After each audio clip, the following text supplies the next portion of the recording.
ಓಂ ಸಾಯಿರಾಮ್. ದೀಪಾ ಕಿಚನ್ಗೆ ಸ್ವಾಗತ ಸುಸ್ವಾಗತ.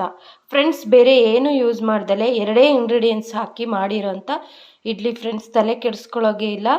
2 ಒಂದು ಉದ್ದಿನಬೇಳೆ ಮತ್ತು ರೇಷನ್ ಅಕ್ಕಿ, ಈ 2ರಿಂದ ಎಷ್ಟು ಸ್ಮೂತಾಗಿ ಬಂದಿದೆ ನೋಡಿ ಫ್ರೆಂಡ್ಸ್. ಇಡ್ಲಿ ತುಂಬ ಸ್ಮೂತಾಗಿ ಆಗುತ್ತೆ. ಬೇರೆ ಏನು ಹಾಕೋದು ಬೇಡ. ಅವಲಕ್ಕಿ ಇದನ್ನೆಲ್ಲ ಹಾಕಿ ಅಂತಾರೆ, ಯಾವುದೂ ಹಾಕೋದು ಬೇಡ ಫ್ರೆಂಡ್ಸ್. ಬರೀ ಕೇವಲ 2 ಐಟಮ್ಸ್ ಹಾಕಿ ಮಾಡಿರೋಂಥ ಇಡ್ಲಿ ಫ್ರೆಂಡ್ಸ್.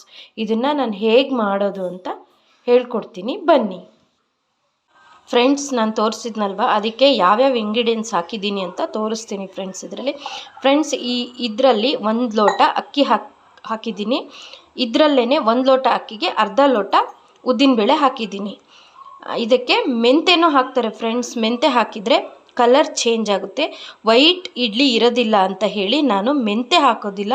ಮೆಂತೆ ಹಾಕಿದ್ರೂ ಚೆನ್ನಾಗಿರುತ್ತೆ. ಸ್ವಲ್ಪ ಮೆಂತೆ ಇದಕ್ಕೆ ಹಾಕಬೇಕು ಫ್ರೆಂಡ್ಸ್, ಅಷ್ಟೇ.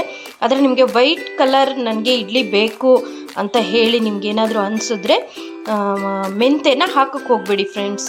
ಹೀಗೇ ಮಾಡಿ. ಬರೀ ಅಕ್ಕಿ, ಇದು ರೇಷನ್ ಅಕ್ಕಿ, ಸೊಸೈಟಿಯಿಂದ ತಂದಿರೋದು ಅಕ್ಕಿ, ಇದು ಉದ್ದಿನಬೇಳೆ, ಇಷ್ಟನ್ನು ನೆನೆಸ್ಬೇಕು ಫ್ರೆಂಡ್ಸ್. ನೆನೆಸಿ ನಾವು ಆಲ್ಮೋಸ್ಟ್ ಎಲ್ಲರೂ ಬೆಳಗ್ಗೆ ತಿಂಡಿಗೆ ಇಡ್ಲಿ ಮಾಡೋದು ಫ್ರೆಂಡ್ಸ್ ನಾವು. ಹಾಗಾಗಿ ಇದನ್ನು ನೈಟ್ ಇದನ್ನು ನೆನೆಸಿಡಬೇಕು. ಅದನ್ನು ಹೇಗೆ ನೆನೆಸೋದು ಅಂತ ಹೇಳ್ತೀನಿ. ಇದು ಅಕ್ಕಿನೇ ಸಪ್ರೇಟಾಗಿ ನೆನೆಸ್ಬೇಕು ಫ್ರೆಂಡ್ಸ್. ಅಕ್ಕಿ ಸಪ್ರೇಟಾಗಿ ನೆನೆಸಿ, ಆಮೇಲೆ ಉದ್ದಿನಬೇಳೆನೂ ಸಪ್ರೇಟಾಗಿ ನೆನೆಸಿಟ್ಕೋಬೇಕು ಫ್ರೆಂಡ್ಸ್. ಅದಕ್ಕೆ ಈ ಉದ್ದಿನಬೇಳೆ ನುಣ್ಣಗೆ ರುಬ್ಕೋಬೇಕು ಫ್ರೆಂಡ್ಸ್, ನುಣ್ಣಗಾಗಬೇಕು.